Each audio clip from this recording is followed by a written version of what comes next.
السلام علیکم و رحمت الله و برکاته.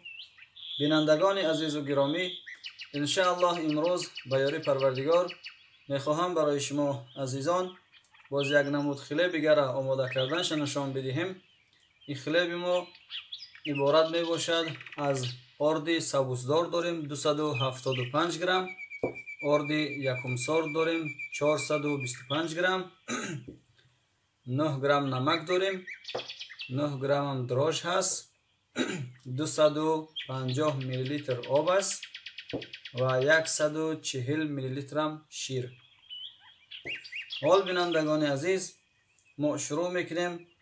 اول شیر را در این ظرفی که داریم در این ظرف میریزیم. بسم الله الرحمن الرحیم. بعدا آب را هم همراه میکنیم. خب در اینجا 9 گرم دراج گفتیم، 9 گرم دراج را هم همراه میکنیم. این هر سه تا را آمیخته میکنیم.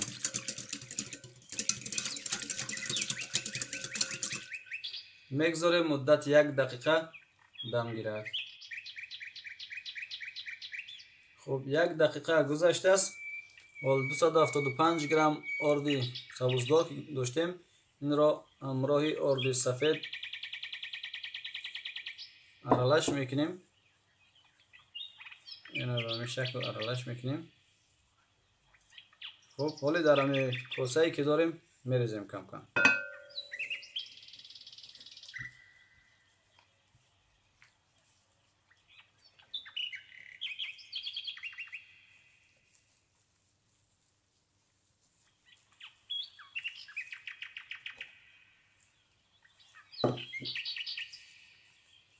حالا این رو خمیر میکنیم.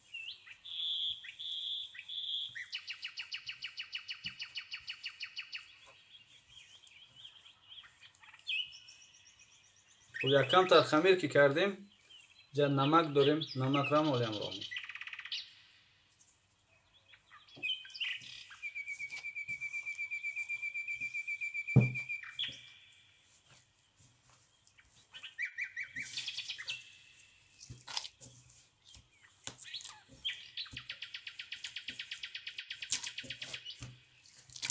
خب بینندگان عزیز، نه خمیر شد. حالی چیکار میکنیم؟ ما باید که این را 10 تا 15 دقیقه را خمیر مانه بخیریم، اینجا سم کنیم که تا خوب برسه.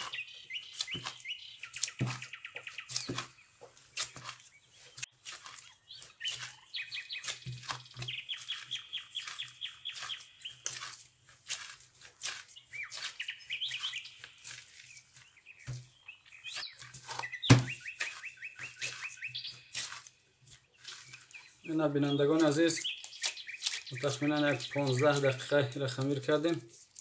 اینا ببینین چقدر نرم است، نمیدارد. اینا این خمیرمان رسید است. حالی را میگذاریم 20 دقیقه دیگه. 20 دقیقه دم میگیره. بینندگان عزیز، 20 دقیقه هم گذشت. حالی کاسه که در بالاش است میگیریم. اینا هواش میبروریم. این همین شکل قطعی.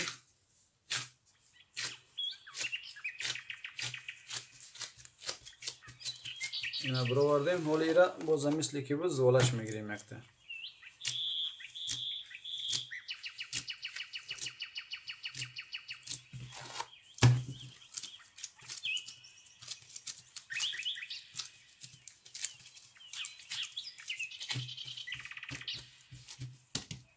تا زوالا که گرفتیم ایره در لیستمون میگذاریم. یک خلیب کلان میشود. ولی ما میگیریم یک از این پنجره ها را در برای خلیبمون خیلی میجقیم.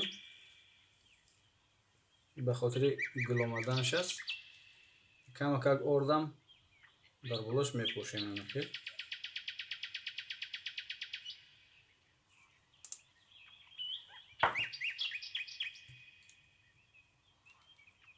این حالی این شکل قطعی میگذاریم 1 ساعت دیگه دم میگیره. این ظرف باز در بلوش میپوشونیم. این به همین شکل میستد. 1 ساعت بعد این ان شاء الله که ما در دخوفکه میگذاریم. بینندگان گرامی، ولی 1 ساعت گذشت. ببینین خمیر ماشاءالله پدیام داده است. ولی ظرف بلوش میگیریم. دیگه میبریم در دخوفکه و میگذاریم. مدتی 40 تا 45 دقیقه باید پخته شود در حرارت 210 درجه. باز برای شما گپ میزنیم که در چند دقیقه پخته شد.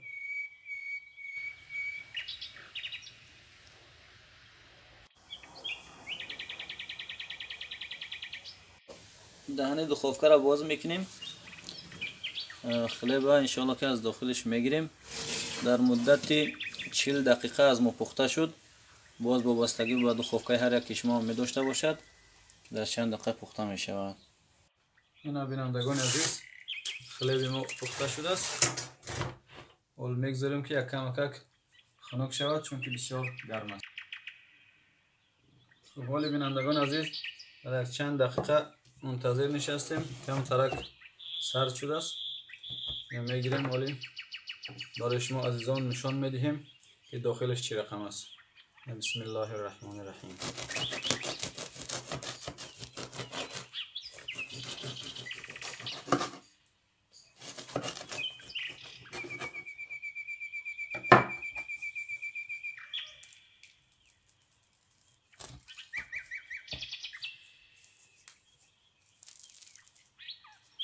ببینید باز پدیام میتید.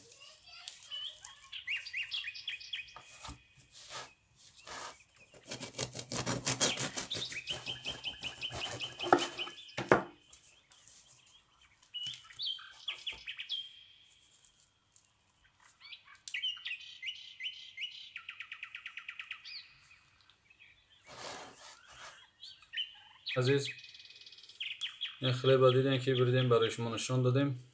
اینا باز دوباره بسیار ماشاءالله نرم است، داخلش خوب است. نوارهای ما را به یاران و دوستاتان روان کنین. آبونه شدن فراموش نکنین. الله یار و مددگارتان باشد تا نوارهای بعدی. سلام علیکم و رحمت الله و برکاته.